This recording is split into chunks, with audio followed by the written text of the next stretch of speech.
ప్రస్తుత టెక్నాలజీ యుగంలో ప్రజల అవసరాలకు అనుగుణంగా పార్టీ విధానాల్లో నూతనత్వాన్ని తీసుకొద్దాం.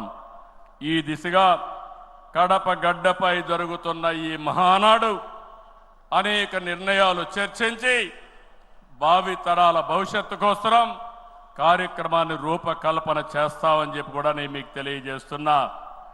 ఈరోజు ఒక్కసారి మీరు ఆలోచిస్తే ఈ మహానాడు భవిష్యత్తుని ఒక దశ దిశ నిర్దేశించే విధంగా ఈ మహానాడు ఉండబోతుంది. నేను ఒకే ఒక విషయం ఇక్కడుండే కార్యకర్తలకు నాయకులకు విజ్ఞప్తి చేస్తున్నాను. ఈరోజు మనమందరం కూడా ఒక ఇన్స్పైరింగ్ టైంలో ఉన్నాం. టెక్నాలజీకి మెచ్యూరిటీ వచ్చింది.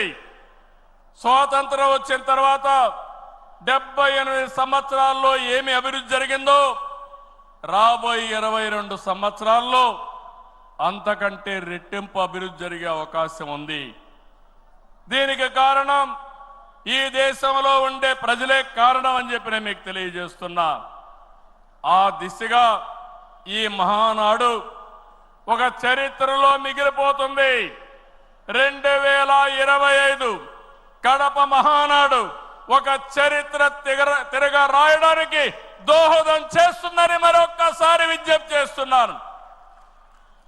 అందుకే ఇప్పుడే నాయకత్వంతో మాట్లాడినాక నేను మాట్లాడిన తర్వాత లోకేష్ గారు పార్టీకి 6 శాసనాలతో ఒక బ్లూ ప్రింట్ రిలీజ్ చేస్తారు.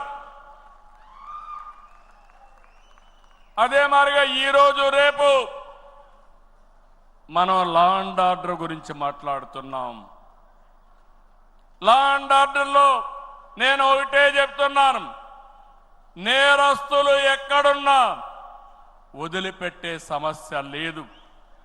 ఆంధ్రప్రదేశ్ అంటే నేరస్తులకు చోటు లేదు. అది నిరూపిస్తానని ఈ మహానాడు సాక్షిగా మీ అందరికీ విజ్ఞప్తి చేస్తున్నా.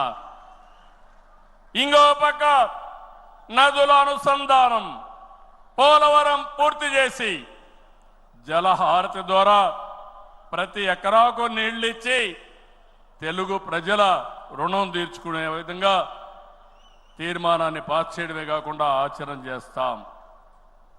భవిష్యత్తులో వచ్చే గ్రీన్ ఎనర్జీ, అదే మరి గ్రీన్ హైడ్రోజన్, అదే మరిగా అనేక ఇండస్ట్రీస్ని నాంది పలుకుతాం.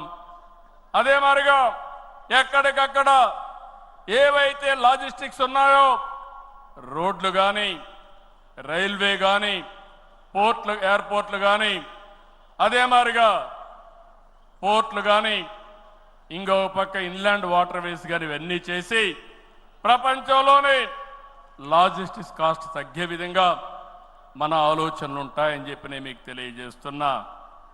ఇంకో పక్కన మీరు చూస్తే ఆ రోజు నేను హైటెక్ సిటీతో హైదరాబాద్లో ఐటీ ప్రారంభించాను.